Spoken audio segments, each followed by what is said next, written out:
Hi hello ನಮಸ್ಕಾರ, welcome to ಹೆಬ್ಬರ್ಸ್ vlog. ನಾನು ನಿಮ್ಮ ಸಾಹಿತ್ಯ. ಇವತ್ತಿನ ಡೈಲಿ ವ್ಲಾಗಿಗೆ ನಿಮ್ಗೆಲ್ಲರಿಗೂ ಸ್ವಾಗತನ ಕೊಡ್ತೀನಿ. ಸಿಂಪಲ್ ನನ್ನ ಮಾರ್ನಿಂಗ್ ರುಟೀನ್ನ ನಿಮ್ಮ ಜೊತೆ ಶೇರ್ ಮಾಡಿದ್ದೀನಿ. ಸಿಂಪಲ್ ರೆಸಿಪಿ ಕೂಡ ನಿಮ್ಮ ಜೊತೆ ಶೇರ್ ಮಾಡಿದ್ದೀನಿ. ಜೋಳದ ಹಿಟ್ಟಿಂದ ಮಸಾಲಾ ರೊಟ್ಟಿ ವೆರಿ ವೆರಿ ಸಿಂಪಲ್ ಆಗಿ ಮಾಡ್ಕೋಬಹುದು, ಯಾವ ತರ ಏನು ಅಂತ ತಿಳಿಸಿದ್ದೀನಿ. ಜೊತೆಗೆ ನಿನ್ನೆ ಬ್ಲಾಗ್ ಏಪ್ರಿಲ್ 1 ವಿಡಿಯೋ ಹಾಕಿದ್ದೀನಿ. ನನ್ನ ಫ್ಯಾಮಿಲಿಗೆ ಏಪ್ರಿಲ್ ಫೂಲ್ ಮಾಡಿದ್ದೀನಿ. ಸೊ ಆ ವಿಡಿಯೋನು ನೀವು ನೋಡ್ಬೋದು. ಅದು ಸ್ವಲ್ಪ ಎಂಟರ್ಟೈನ್ಮೆಂಟ್ ಆಗಿ ಇದೆ. ಹಾಗೆ ನನ್ನ ಚಾನಲ್ ಅಲ್ಲಿ ಹಲವಾರು ವ್ಲಾಗ್ಸ್ ಅಥವಾ ವಿಡಿಯೋಸ್ನ ಅಪ್ಲೋಡ್ ಮಾಡಿದ್ದೀನಿ. ಒಂದಷ್ಟು ವಿಡಿಯೋನ ನೋಡಿ. ಸೊ ನಿಮಗೆ ಇಷ್ಟ ಆದ್ರೆ ಪ್ಲೀಸ್ ಲೈಕ್, ಶೇರ್, ಕಮೆಂಟ್ ಹಾಗೆ ಸಬ್ಸ್ಕ್ರೈಬ್ ಮಾಡಿಕೊಂಡು ನನ್ನ ಚಾನಲ್ಗೆ ಸಪೋರ್ಟ್ ಮಾಡಿ ಅಂತ ಕೇಳ್ತಾ ಇವತ್ತಿನ ವ್ಲಾಗ್ನ ಸ್ಟಾರ್ಟ್ ಮಾಡೋಣ. ನಾನು ಫಸ್ಟ್ ಫ್ರೆಶ್ ಅಪ್ ಆಗಿ ಬಂದ ತಕ್ಷಣವೇ ಮಾಡುವಂತಹ ಕೆಲಸ ಹೇರ್ನ ಬಾಚ್ಕೊಳ್ಳೋದು, ತಲೆ ಬಾಚ್ಕೊಳ್ಳೋದು. ಯಾಕೆಂದರೆ ಒಂದು ಕರಡಿ ಮಂಡೆ ಥರ ಇರುತ್ತೆ ಆ್ಯಂಡ್ ಥರ ಹಿಂಸೆ ಆಗುತ್ತೆ, ಫ್ರೆಶ್ ಅಂತ ಅನಿಸಲ್ಲ. ತಲೆ ಬಾಚ್ಕೊಳ್ಳೋದು ಒಂದು ಒಳ್ಳೆ ಅಭ್ಯಾಸನೇ ಎದ್ದ ತಕ್ಷಣವೇ. ಈ ಸತಿ ನಾನು ಹೇರ್ ಕಟ್ ಮಾಡಿಸಿರೋದು ನಮ್ಮ ದೊಡ್ಡಮ್ಮನ ಹತ್ರ. ಅವರು ಸೂಪರಾಗಿ ಹೇರ್ ಕಟ್ನೆಲ್ಲ ಮಾಡ್ತಾರೆ. ನನಗೆ ಶಾರ್ಟ್ ಹೇರ್ ಬೇಕು ಅಂತ ಹೇಳಿಬಿಟ್ಟು ಮಾಡಿಸ್ಕೊಂಡೆ ಒಂದು ರೀಸನ್ಗೆ. ಮತ್ತು ನಾನು ಪಾರ್ಲರಿಗೆ ಹೋಗಿ ಹೇರ್ ಕಟ್ ಮಾಡಿಸೋದು ಸಿಕ್ಕಾಪಟ್ಟೆ ರೇರು. ಎಲ್ಲರೂ ಪಾರ್ಲರಲ್ಲಿ ಮಾಡಿಸ್ದೆ ಅಂದರೆ ಆವಾಗ ನನ್ನ ಕೂದಲು ಪೊರ್ಕೆ ಥರ ಆಗಿರುತ್ತೆ, ಅಷ್ಟು ಸಪುರ ಆಗಿರುತ್ತೆ, ಹೇರ್ ಫಾಲ್ ಜಾಸ್ತಿ ಆಗುತ್ತೆ. ಹಾಗಾಗಿ ಈ ಸತಿ 15 ದಿನ ಇದ್ದೆ ಊರಲ್ಲಿ, ಆವಾಗೆಲ್ಲ ವ್ಲಾಗ್ ಮಾಡಿಲ್ಲ. ಆವಾಗ ಹೇಳಿದೆ ದೊಡ್ಡಮ್ಮ ಪ್ಲೀಸ್ ಹೇರ್ ಕಟ್ ಮಾಡಿ ಅಂತ ಹೇಳಿಬಿಟ್ಟು ಅವ್ರ ಹತ್ರ ಹೇಳಿ ಹೇರ್ ಕಟ್ನ ಮಾಡಿಸ್ಕೊಂಬಂದೆ. ಇನ್ನು ಹೇರ್ ಯಾವ ಥರ ಆಗುತ್ತೆ ಅಂತ ನೋಡಬೇಕು. ಮತ್ತು ಸಿಂಪಲ್ಲಾಗಿ ನನ್ನ ಮಾರ್ನಿಂಗ್ ಸ್ಕಿನ್ ಕೇರ್ ಅಂತ ಬಂದರೆ ಲಿಪ್ಗೆ ಕೇರ್ನ ಮಾಡ್ತೀನಿ. ಹಾಗೆ ಒಂದು ಬೊಟ್ಟಿಟ್ಕೊಂಡು ನನ್ನ simple morning skin care and hair care ರುಟೀನ್ನ ಮುಗಿಸ್ತೀನಿ. ಅಲ್ಲಿಂದ ನೆಕ್ಸ್ಟ್ ನಾನು ಹೋಗೋದೇ ಕಿಚನಿಗೆ ಹೋಗಿ ಫಸ್ಟ್ ನಾನು ನನ್ನ ಹೊಟ್ಟೆನ ತುಂಬಿಸ್ಕೊಳ್ಳೋಕ್ಕೆ ಪ್ರಯತ್ನ ಪಡ್ತೀನಿ. ಯಾಕೆಂದರೆ ಎದ್ದ ತಕ್ಷಣವೇ ಹಸಿವಾಗುತ್ತೆ ನನಗೆ. ಜಾಸ್ತಿ ಟೈಮು ಹಸಿವನ್ನ ಕಂಟ್ರೋಲ್ ಮಾಡೋಕ್ಕೆ ನಂಗೆ ಆಗಲ್ಲ. ಹಾಗಾಗಿ ಫಸ್ಟು ಬಿಸಿನೀರನ್ನ ಕುಡಿತೀನಿ. ಖಾಲಿ ಹೊಟ್ಟೆಗೆ ಕಾಫಿ, ಟೀ ಅದೆಲ್ಲ ಕುಡಿಯೋದು ಒಳ್ಳೆಯದಲ್ಲ ಅಂತ ಹೇಳ್ತಾರೆ. ಹಾಗಾಗಿ ಬಿಸಿನೀರು ಕುಡಿಯೋ ಅಭ್ಯಾಸನ ಮಾಡಿದ್ದೀನಿ. ಬಿಸಿನೀರೇ ಕುಡಿತೀನಿ ಅಂತಲ್ಲ, ತಣ್ಣೀರಾದರೂ ಪರವಾಗಿಲ್ಲ, ಒಟ್ನಲ್ಲಿ ನೀರು ಫಸ್ಟು ನಾನು ಕುಡಿಯೋ ಅಂಥದ್ದು. ಇವತ್ತು ಬಿಸಿನೀರು ಕುಡಿಯೋಣ ಅಂತ ಅಂದ್ಕೊಂಡು ಎಲ್ಲ ರೆಡಿ ಮಾಡ್ಕೋತಾ ಇದ್ದೆ. ಇವತ್ತು ಫ್ಲೇವರ್ಡ್ ವಾಟರ್ನೇ ಕುಡಿಯೋಕ್ಕೆ ಪ್ರಿಫರ್ ಮಾಡ್ತೀನಿ. ಬಿಸಿನೀರು ಕುಡಿತಿದ್ದೀನಿ ಅಂದರೆ ಇವತ್ತು ಸೋಂಪು ನೀರನ್ನ ಕುಡಿತಾ ಇದ್ದೀನಿ. ಒಂದೊಂದು ದಿನ ಜೀರಿಗೆ ನೀರು ಅಥವಾ ಧನಿಯಾ ನೀರು, ಈ ಥರ ವೆರೈಟಿಯಾಗಿ ಕುಡಿಯೋಕ್ಕೆ ಪ್ರಯತ್ನ ಪಡ್ತೀನಿ. ಯಾವುದು ಇಲ್ವಾ ಡೈರೆಕ್ಟ್ ತಣ್ಣೀರನ್ನೇ ಒಂದು 2-3 ಲೋಟ ಕುಡಿದ್ಬಿಡ್ತೀನಿ ಆ ಥರ. ಸೊ ಅದು ತಣ್ಣಗಾಗೋಷ್ಟೊತ್ತಿಗೆ ನಾನು ಒಣ ದ್ರಾಕ್ಷಿನ ನೆನೆಸಿಟ್ಟಿದ್ದೆ ಹಿಂದಿನ ದಿನ ರಾತ್ರಿನೇ. ಆ ನೀರನ್ನು ಕೂಡ ನಾನು ಕುಡಿತೀನಿ. ಹಾಗೆ ಆ ಒಣ ದ್ರಾಕ್ಷಿನ ಕೂಡ ತಿಂತೀನಿ. ಆವಾಗ ಸ್ವಲ್ಪ ಹಸಿವು ಏನಾಗುತ್ತೆ ಕಂಟ್ರೋಲ್ ಬರುತ್ತೆ ಆ್ಯಂಡ್ ಗ್ಯಾಸ್ಟ್ರಿಕ್ ಆಗಲ್ಲ. ತೀರಾ ಹಸುವಾಗ್ತಿದೆ, ಸಂಕಟ ಆಗುತ್ತೆ, ಗ್ಯಾಸ್ಟ್ರಿಕ್ ಥರ ಆಗುತ್ತೆ, ಆಮೇಲೆ ತಿಂಡಿನೂ ಸೇರಲ್ಲ, ಆ ಥರ ಆಗುತ್ತೆ. ಹಾಗಾಗಿ ಇದನ್ನೆಲ್ಲ ಪ್ರಾಕ್ಟೀಸ್ನ ಮಾಡ್ಕೋತಾ ಇದ್ದೀನಿ. ಅದಾದ ತಕ್ಷಣವೇ ಹೊಸಲು ಪೂಜೆ ಫಸ್ಟು ಎಲ್ಲ ಹೆಣ್ಮಕ್ಳು ಮಾಡೋ ಥರನೇ ಹೊಸಲು ತೊಳೆದು ರಂಗೋಲಿ ಹಾಕಿ ಹೊಸಲು ಪೂಜೆ ಮಾಡಿದ್ರೇ ಒಂದು ಶೋಭೆ ಮನೆಗೆ ಅಂತಲೇ ಅನ್ಬೋದು. ಇವತ್ತಿನ ರಂಗೋಲಿ ಯಾವ ಥರ ಇದೆ ಅಂತ ಕಮೆಂಟ್ ಮಾಡಿ. ಸೊ ಈ ಥರ ಹಾಕಿದ್ದೀನಿ. ನನಗೆ ತೀರಾ ಚೆನ್ನಾಗಿ ರಂಗೋಲಿ ಹಾಕೋಕ್ಕೇನು ಬರಲ್ಲ, ಬಟ್ ಮ್ಯಾನೇಜ್ ಮಾಡಿಕೊಂಡು ಎವ್ರಿಡೇ ರಂಗೋಲಿ ಹಾಕೋಕ್ಕಂತೂ ನಾನು ಇಷ್ಟಪಡ್ತೀನಿ. ಅಲ್ಲಿಂದ ಬಂದ ತಕ್ಷಣವೇ ನೀರು ಕುಡಿತೀನಿ. ಒಣ ದ್ರಾಕ್ಷಿ ಎಲ್ಲ ತಿಂದಿರ್ತೀನಲ್ಲ, ಜಾಸ್ತಿ ಏನು ಸಂಕಟ ಥರ ಏನು ಆಗ್ತಿರಲ್ಲ. ಬಟ್ ನೀರು ಕುಡಿತಾನೆ ನಮ್ಮ ಐಶು ಕೂಡ ಇದ್ಲು. ಅವಳು ಎದ್ದ ತಕ್ಷಣ ಗೊತ್ತಲ್ವ, ಅವಳನ್ನ ಇನ್ನು ಹಿಡಿಯೋದೇ ನನ್ನ ಕೆಲಸ ಆಗುತ್ತೆ. ಇನ್ನೂ ಮೋರ್ ಎನರ್ಜಿ ಬೇಕಾಗುತ್ತೆ. ಬಟ್ ಅವಳಿಗೆ ಏನು ಗೊತ್ತಾ, ಬಿಸಿನೀರು ಅಂದ್ರೇ ಆಗಲ್ಲ, ಅದರಲ್ಲೂ ಫ್ಲೇವರ್ಡ್ ನೀರಂತೂ ಆಗೋದೇ ಇಲ್ಲ. ಅದಕ್ಕೆ ಹೇಳ್ತಾ ಇದ್ದೆ ಕುಡಿ ಐಶು ಕುಡಿ ಅಂತ.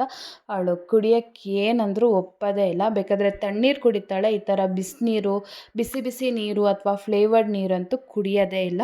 ನಾನು ರೂಢಿ ಮಾಡಿಸ್ಬೇಕು ಅಂತ ಅಂದ್ಕೊಂಡಿದ್ದೀನಿ, ಬಟ್ ಯಾವಾಗ ಅಭ್ಯಾಸ ಮಾಡ್ಕೋತಾಳೋ ನನಗಂತೂ ಗೊತ್ತಿಲ್ಲ. ಅವಳನ್ನು ಸ್ವಲ್ಪ ಹೊತ್ತು ಬಿಸಿಲಲ್ಲಿ ಕೂರಿಸ್ಕೋತೀನಿ ನಾನು ಕೂಡ. ಅಂದರೆ 7:30, 7:45, 8 ಗಂಟೆ ಅಷ್ಟೊತ್ತಿಗೆ ಅವಳು ಹೇಳೋದು. ಹಾಗಾಗಿ ಆವಾಗ ಎಳೆ ಬಿಸಿಲಿರತ್ತೆ, ಮಕ್ಕಳಿಗೆ ದೊಡ್ಡವ್ರಿಗೆ ಎಲ್ಲರಿಗೂ ಒಳ್ಳೆಯದು ಅಂತಾರೆ ಎಳೆ ಬಿಸಿಲು. ವಿಟಮಿನ್ ಡಿ ಸಿಗುತ್ತೆ ಅಂತ. ಹಾಗಾಗಿ ಎದ್ದ ತಕ್ಷಣನೇ ಸ್ವಲ್ಪ ಹೊರಗೆ ಕರ್ಕೊಂಬಂದರೆ ಫ್ರೆಶ್ ಏರ್ ಸಿಗುತ್ತೆ. ಆ್ಯಂಡ್ ಒಂಥರ ಹಕ್ಕಿ ಎಲ್ಲ ಕೂಗ್ತಾ ಇರುತ್ತೆ, ಅದು ಯಾವ ಹಕ್ಕಿ ಅಮ್ಮ, ಎಷ್ಟು ಬರ್ಡ್ ಇದೆ ಅಂತೆಲ್ಲ ಕೌಂಟ್ ಮಾಡ್ಕೊತಾ ಏನಾದರೂ ಮಾತಾಡ್ಕೋತಾ ಅವಳ ಕೂದಲನ್ನು ಸ್ವಲ್ಪ ಕೈಯಿಂದನೇ ಬಾಚಿಕೊಂಡು ಅವಳನ್ನು ಸ್ವಲ್ಪ ಆಟಾಡಿಸ್ಕೊಂಡು ಮುದ್ದು ಮಾಡ್ತಾ ನಾನು ಟೈಮ್ನ ಸ್ಪೆಂಡ್ ಮಾಡ್ತೀನಿ. ಇದು ಬ್ಯೂಟಿಫುಲ್ ಟೈಮ್ ನನಗೆ ಮತ್ತು ಐಶುಗೆ. ಯಾಕೆಂದರೆ ಯಾವುದೇ ಚಿಂತೆ ಇಲ್ಲದೇ ನಾವಿಬ್ಬರು ಹೀಗೆ ಮಂಗಾಟ ಆಡ್ಕೋತಾ ಏನೋ ಮಾತಾಡ್ಕೋತಾ ಕತೆ ಹೊಡಿತಾ ಕೂತಿರ್ತೀವಿ ಒಂದು 20 ಮಿನಿಟ್ಸ್ ಅಷ್ಟು. ಆಮೇಲೆ ಅವಳು ಹೇಳ್ತಿದ್ದಾಳೆ ನೋಡಿ, ಹಲ್ಲುಜ್ಜಬೇಕು ಅಂತ. ಅವರಿಗೆ ಅದು ಅನಿಸ್ಬೇಕು.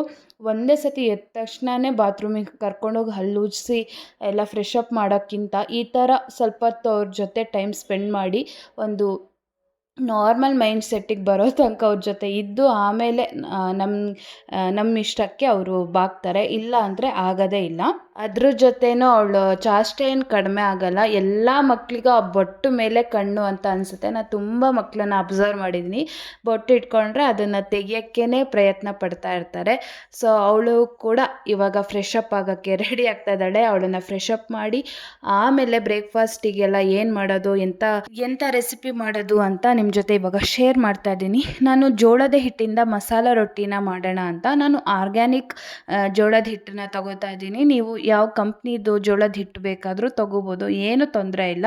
ಜೋಳದ ಹಿಟ್ಟಿಂದ ಸಾಕಷ್ಟು ಬೆನಿಫಿಟ್ ಇದೆ. ಹಾಗಾಗಿ ಈ ರೆಸಿಪಿನ ನಿಮ್ಮ ಜೊತೆ ಶೇರ್ ಮಾಡ್ತಾ ಇದ್ದೀನಿ. ಇದು ಸ್ಟೀಲ್ದು ಚಾಪಿಂಗ್ ಬೋರ್ಡು ಹೊಸದಾಗಿ ತಗೊಂಡೆ ಬ್ಲಿಂಕಿಟ್ಟಲ್ಲಿ. ಇವಾಗ ಸಿಕ್ಕಾಪಟ್ಟೆ ಟ್ರೆಂಡಿಂಗಲ್ಲಿ ಇದೆಯಲ್ವ, ಹಾಗಾಗಿ ಒಳ್ಳೆ ಸಕ್ಕತ್ತಾಗಿದೆ. ನೀವು ಕೂಡ ತಗೋಬೋದು ನೆಕ್ಸ್ಟ್ ಇನ್ವೆಸ್ಟ್ ಮಾಡ್ತೀರಾ ಅಂದರೆ. ಯಾಕೆಂದರೆ ಸ್ವಲ್ಪ ಕಾಸ್ಟ್ಲಿನೂ ಇದೆ. ಹಾಗಾಗಿ ಪ್ಲಾಸ್ಟಿಕ್ ಏನಾದರೂ ಯೂಸ್ ಮಾಡ್ತಿದ್ದೀರಾ ಅಂದರೆ ಸ್ಟೀಲ್ ಚಾಪಿಂಗ್ ಬೋರ್ಡು ಬೆಸ್ಟ್ ಇದೆ. ಹಾಗೆ ರೊಟ್ಟಿಗೆ ಏನೆಲ್ಲ ಬೇಕೋ ಅದನ್ನೆಲ್ಲ ಒಂದೇ ಸತಿ ಪ್ರಿಪೇರ್ ಮಾಡಿ ಇಟ್ಕೊಂಡೆ. ಮೈಷುದು ನಾನ್ ಸ್ಟಾಪ್ ಆಟ ನಡೀತಾ ಇದೆ. ಅಂದರೆ ಏನು ಗೊತ್ತಾ, ಅವಳೊಬ್ಬಳೇ ಆಟ ಆಡಲ್ಲ, ಅಲ್ಲಿ ಜೊತೆಗಿರಬೇಕು. ಅಲ್ಲಿ ನನ್ನ ತಮ್ಮ ಕೂತಿದ್ದಾನೆ, ಅವ್ನು ಕ್ಯಾಮ್ರಾಕ್ಕೆ ಬರಲ್ಲ ಅಷ್ಟೇ. ಇಲ್ಲಾಂದರೆ ಅಲ್ಲಿಂದನೂ ಅಮ್ಮ ಅಮ್ಮ ಅಮ್ಮ ಅಂತ. ಸೊ ಮಕ್ಕಳಿರೋ ಮನೇಲಿ ದೋಸೆ ರೊಟ್ಟಿ ಎಲ್ಲ ಮಾಡೋದು ಕಷ್ಟನೇ. ಇಲ್ಲ ಅವ್ರು ಹೇಳೋಕ್ಕಿಂತ ಮುಂಚೆನೇ ಮಾಡ್ಕೋಬೇಕು. ಅವ್ರು ಎದ್ದ ಮೇಲಂತೂ ಸಿಕ್ಕಾಪಟ್ಟೆ ಕಷ್ಟನೇ ಆಗುತ್ತೆ. ಅದಿರಲಿ, ಇವಾಗ ರೊಟ್ಟಿ ರೆಸಿಪಿಗೆ ಬರೋಣ. ಎಷ್ಟು ಕಲರ್ಫುಲ್ಲಾಗಿ ಕಾಣ್ತಾ ಇದೆ ನೋಡಿ. ಇದಕ್ಕೆ ಕ್ಯಾರೆಟು, ಆಲೂಗೆಡ್ಡೆ, ಈರುಳ್ಳಿ, ಕರಿಬೇವು ತೊಗೊಂಡಿದ್ದೀನಿ. ಹಾಗೆ ಖಾರದ ಪುಡಿ, ಜೀರಿಗೆ, ಸ್ವಲ್ಪ ಅರಿಶಿನ, ಹಾಗೆ ಉಪ್ಪನ್ನ ಹಾಕಿಬಿಟ್ಟು ಬಿಸಿ ಬಿಸಿ ನೀರು ಹಾಕಿ ಅದನ್ನು ಚೆನ್ನಾಗಿ ಸಾಫ್ಟ್ ಆಗೋ ತನಕ ಕಲಿಸ್ಕೋಬೇಕು. ನೀಟಾಗಿ ನಾದ್ಕೊಂಡು ಕಲಿಸ್ಕೋಬೇಕು, ಆಯಿತಾ. ತುಂಬ ಸಿಂಪಲ್ಲು. ಅಕ್ಕಿ ರೊಟ್ಟಿ ಎಲ್ಲ ಮಾಡ್ತಿರಲ್ಲ ಅದೇ ಥರ ಮಾಡೋದು. ಯಾರಿಗೆಲ್ಲ ಜೋಳದ್ದು ಇದು ಖಡಕ್ ರೊಟ್ಟಿ ಆಗಿರೋದು ಅಥವಾ ತಟ್ಟಿ ಮಾಡ್ತಾರೆ ನೋಡಿ, ಆ ಥರ ಎಲ್ಲ ಮಾಡೋಕ್ಕೆ ಯಾರಿಗೆ ಬರಲ್ಲ ಅವರು ಈ ಥರ ರೆಸಿಪಿನ ಟ್ರೈ ಮಾಡ್ಬೋದು. ಜೋಳದ ಹಿಟ್ಟು ಹೆಲ್ತಿಗೆ ಎಷ್ಟು ಒಳ್ಳೆಯದು ಅಂತ ನಿಮಗೆಲ್ಲರಿಗೂ ಗೊತ್ತಿರೋ ವಿಷಯನೇ. ಹಾಗಾಗಿ ನಾನು ಜೋಳದ ಹಿಟ್ಟಿಂದ ದೋಸೆ ಕೂಡ ಮಾಡೋದು ನಿಮ್ಮ ಜೊತೆ ಶೇರ್ ಮಾಡಿದ್ದೀನಿ. ಇವಾಗ ಈ ರೆಸಿಪಿ ಕೂಡ ಶೇರ್ ಮಾಡಿದ್ದೀನಿ. ಸೊ ರೊಟ್ಟಿ ಬರಲ್ಲ ಅಂತ ಏನು ಟೆನ್ಷನ್ ಮಾಡ್ಕೋಬೇಡಿ. ಮಸಾಲ ರೊಟ್ಟಿ ಮಾಡಿಕೊಂಡು ಆರಾಮಾಗಿ ತಿಂದು ಎಂಜಾಯ್ ಮಾಡ್ಬೋದು. ತುಂಬ ಸಾಫ್ಟಾಗಿ ಹಿಟ್ಟನ್ನ ಕಲಸಿ ಅದನ್ನು ಒಂದು 10 ಮಿನಿಟ್ಸ್ ಆದರೂ ಒಂದು ಸ್ವಲ್ಪ ರೆಸ್ಟ್ ಆಗೋಕ್ಕೆ ಬಿಟ್ಟರೆ ಬೆಟರು. ಆವಾಗ ತವಕ್ಕೆಲ್ಲ ಕಚ್ಕೊಳ್ಳಲ್ಲ, ಏನಿಲ್ಲ. ನಿಮಗೆ ಇವಾಗ ವಿಡಿಯೋ ನೋಡ್ತಾ ಗೊತ್ತಾಗಿರ್ಬೋದು ಯಾವ ಹದಕ್ಕೆ ಹಿಟ್ಟನ್ನ ಕಲಿಸ್ಕೋಬೇಕು ಅಂತ ಅಂದ್ಬಿಟ್ಟು. ತಣ್ಣೀರಲ್ಲಿ ಕಲ್ಸೋಕ್ಕೆ ಹೋಗಬೇಡಿ, ದಯವಿಟ್ಟು ಬಿಸಿನೀರಲ್ಲಿ ಕಲಿಸ್ಕೊಳ್ಳಿ. ಆಮೇಲೆ ಇದೇ ತರಕಾರಿ ಹಾಕಬೇಕು ಅಂತೆಲ್ಲ ಏನಿಲ್ಲ, ಯಾವ ತರಕಾರಿ ಬೇಕಾದರೂ ಹಾಕ್ಬೋದು. ಸೊಪ್ಪು ಕೂಡ ಹಾಕ್ಕೊಂಡು ಮಾಡ್ಕೋಬೋದು. ಹೋಗಿ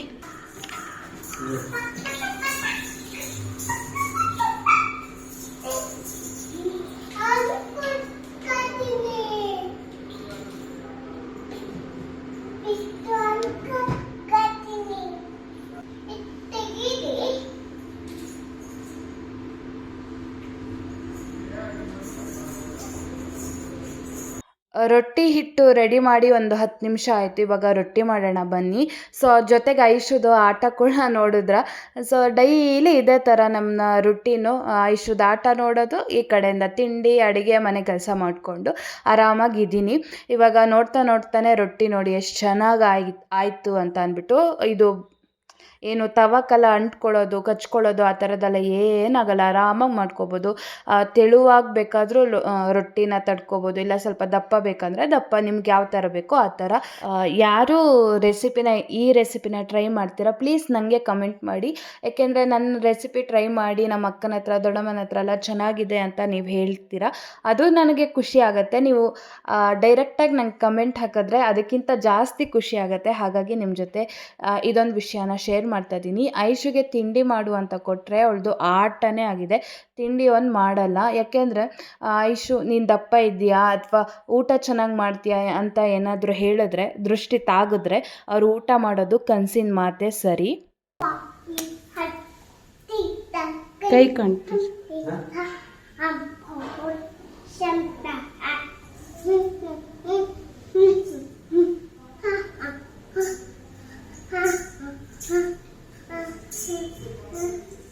ರೊಟ್ಟಿ ಆಗಿರ್ಬೋದು, ನೀರು ದೋಸೆ ಎಲ್ಲ ಆಗಿರ್ಬೋದು, ಮಾಡಿದ್ರೆ ಸ್ಟವ್ ಗತಿ ಗತಿ, ಅದನ್ನು ಕ್ಲೀನ್ ಮಾಡೋದೇ ಸಿಕ್ಕಾಪಟ್ಟೆ ಬೇಜಾರಾಯ್ತಾ. ಆದರೆ ರೊಟ್ಟಿ ತಿನ್ನೋಕ್ಕೆ ಬೇಜಾರೇ ಇಲ್ಲ. 2 ರೊಟ್ಟಿ ತಿನ್ನೋರು 3 ರೊಟ್ಟಿ ಆರಾಮಾಗಿ ತಿನ್ಬೋದು, ಅಷ್ಟು ಸಖತ್ತಾಗಿರುತ್ತೆ. ಪಾತ್ರೆ ತೊಳೆಯೋಕ್ಕೂ ಹೆವಿ ಕಷ್ಟನೇ, ಆ ಜಿಡ್ಡು ತೆಗಿಬೇಕಲ್ಲ, ಎಣ್ಣೆ ಜಿಡ್ಡು ಆ ತವದಿಂದ, ಅದೇ ದೊಡ್ಡ ರಿಸ್ಕು. ಪರವಾಗಿಲ್ಲ, ಒಂದು ತಿಂಗಳಿಗೆ 4 ಸತಿ ರೊಟ್ಟಿ ಮಾಡ್ತೀವೇನೋ, ಚೆನ್ನಾಗಿ ಮಾಡಿ ಆರಾಮಾಗಿ ತಿನ್ನೋದು. ಒಳ್ಳೆ ಬ್ಯಾಟಿಂಗ್ ಮಾಡಬೇಕು. ಇವಾಗ ನಿಮಗೆ ಈ ರೊಟ್ಟಿ ಎಷ್ಟು ಸಾಫ್ಟಾಗಿ ಬಂದಿದೆ ಅಂತ ನಿಮಗೆ ತೋರಿಸ್ತಾ ಇದ್ದೀನಿ ನೋಡಿ, ಸಿಕ್ಕಾಪಟ್ಟೆ ಸಾಫ್ಟಾಗಿ ಬರುತ್ತೆ ಆಯಿತಾ.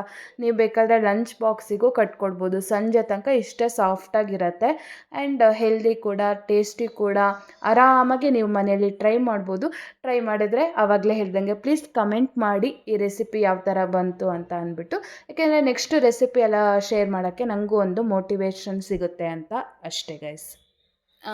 ಇಲ್ಲಿಗೆ ಇವತ್ತಿನ ವ್ಲಾಗ್ ಕೂಡ ಮುಗಿಸೋಣ ಅಂತ ಅಂದ್ಕೊಂಡಿದ್ದೀನಿ. ಅಂದರೆ ನನ್ನ ಮಾರ್ನಿಂಗ್ ರುಟೀನ್ ಯಾವ ಥರ ಇರುತ್ತೆ ನಮ್ಮ ಐಶು ಜೊತೆ ಅಂತ ಅಂದ್ಬಿಟ್ಟು. ಸೊ ರೆಸಿಪಿ ಇಷ್ಟ ಆಯ್ತಾ ಅಥವಾ ನಮ್ಮ ರುಟೀನ್ ಇಷ್ಟ ಆಯ್ತಾ, ಏನು ಇಷ್ಟ ಆಯಿತು ಅಂತ ಪ್ಲೀಸ್ ಕಮೆಂಟ್ ಮಾಡಿ. ನಿಮ್ಮ ಕಮೆಂಟಿಗೋಸ್ಕರ ನಾನು ಕಾಯ್ತಾ ಇರ್ತೀನಿ ಅಂತ ಹೇಳ್ತಾ ಮುಂದಿನ ವ್ಲಾಗಲ್ಲಿ ಸಿಗ್ತೀನಿ. ಅಲ್ಲಿ ತನಕ ಎಲ್ಲರಿಗೂ ಬಾಯ್ ಬಾಯ್, ನಮಸ್ಕಾರ, ಟೇಕ್ ಕೇರ್.